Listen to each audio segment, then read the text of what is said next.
السلام علیکم۔ میں سوچ رہا تھا کہ ہماری ترجیحات کیا ہیں۔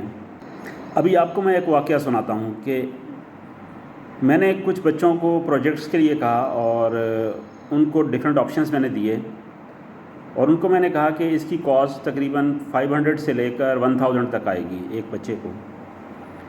تو ایک بچہ جو ہے اگلے دن آ کے مجھے کہتا ہے کہ سر میرے بابا نے جو ہے نا وہ کہا کہ نہیں بہت مہنگا ہے یہ۔ میں نے کہا اچھا بیٹا یہ بہت مہنگا ہے، آپ بچہ وہ جو ہے وہ مجھے پہلے بتایا تھا اس نے کہ میرے پاس سر آئی فون 14 پرو میکس ہے میرے پاس۔ میں نے کہا آپ کے بابا نے آپ کو آئی فون 14 پرو میکس لے کے دیا ہوا ہے، جس کو آپ لے کے اور سوسائٹی میں گھومتے ہو اور شو آف کرتے ہو، اور جب بات آئی آپ کو کچھ سیکھنے کے لیے تو وہاں پر آپ کو 500 یا 1000 جو ہے مہنگا لگا بہت آپ کے بابا کو۔ واقعی ایسا ہی ہونا چاہیے ہمارے ساتھ۔ تو یہ ہے ہماری ترجیحات۔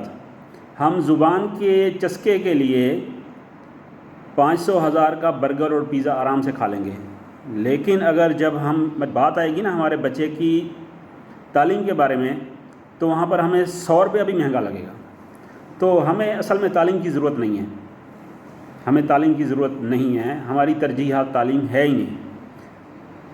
اور بس مزید میں کچھ نہیں کہوں گا، ہمارا اللہ ہی حافظ ہے۔